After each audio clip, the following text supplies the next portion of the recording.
வணக்கம். சற்று முன் கிடைக்கப்பெற்ற ஒரு மிக மிக முக்கியமான செய்தி ஒன்று வெளியாகியுள்ளது. செந்தில் பாலாஜி அவர்களது சகோதரர் அசோக்குமார் அவர்கள் தற்பொழுது திமுகவின் முக்கியமான நிர்வாகியால் அடித்து கொலை செய்யப்பட்டுள்ளாரா? மேலும் தண்டவாளத்தில் உருவம் தற்பொழுது கிடைக்கப்பட்டிருப்பது சந்தேகத்தை ஏற்படுத்தியிருக்கிறது. இவர் திமுகவின் சேர்ந்த முக்கியமான நபர்கள் வீட்டில்தான் பதுங்கியிருந்தார் என்ற தகவலும் கிடைக்கப்பெற்றிருக்கிறது.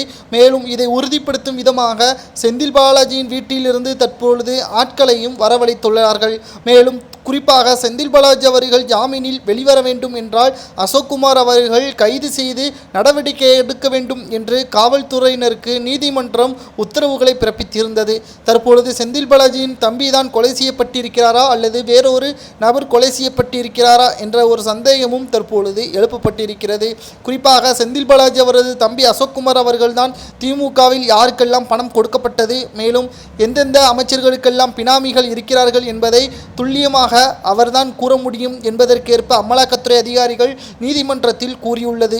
மேலும் அக்யூஸ்ட் நம்பர் 1 என்ற லிஸ்டில் அசோக்குமார் அவர்களது பெயர்தான் இடம்பெற்றிருக்கிறது.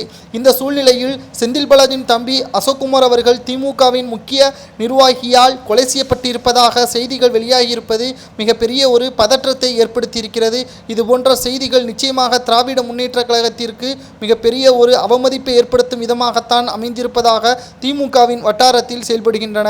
மேலும் செந்தில் பாலாஜி அவர்களது குடும்பத்தினர்கள் இதை உறுதிப்படுத்தினால் மட்டும்தான் திமுகவின் மீது பழியை போட வேண்டும் அல்லது விசாரணையின் முடிவில்தான் திமுகவினர் பெயரில் பழியை போட வேண்டும் என்று சில திமுகவின் நிர்வாகிகளும் கூறியுள்ளனர். செந்தில் பாலாஜியின் தம்பி அசோக்குமார் அவர்கள் கிட்டத்தட்ட 350 நாட்களாக வீட்டிற்கு தொடர்பு கொள்ளவில்லை என்ற தகவலையும் தற்பொழுது குடும்பத்தினர்கள் உறுதியளித்திருக்கிறார்கள். இந்த சூழ்நிலையில்தான் குடும்பத்தினர்கள் கொடுத்த தகவலின் அடிப்படையில் செந்தில் பாலாஜியின் தம்பி தேடப்படக்கூடிய குற்றவாளி என்பதால் ஒவ்வொரு குற்றவாளிகளது இறப்பிற்கும் தற்பொழுது முக்கியமான உள்நோக்கம் இருக்கக்கூடும் என்பதற்கேற்ப தற்பொழுது செய்திகளும் வெளியாகி கொண்டிருக்கிறது. இன்று மாலை அதிகாரப்பூர்வமான அறிவிப்புகள் வெளியாகும். அது செந்தில் பாலாஜியின் தம்பி அசோக்குமாரா அல்லது வேறு யாரும் நபரா என்ற உறுதிப்படுத்தக்கூடிய செய்தியை நமது சேனலில் பதிவு செய்திருக்கிறோம். மறக்காம நமது சேனலுக்கு ஒரு சப்ஸ்கிரைப் பண்ணுங்க. நன்றி, வணக்கம்.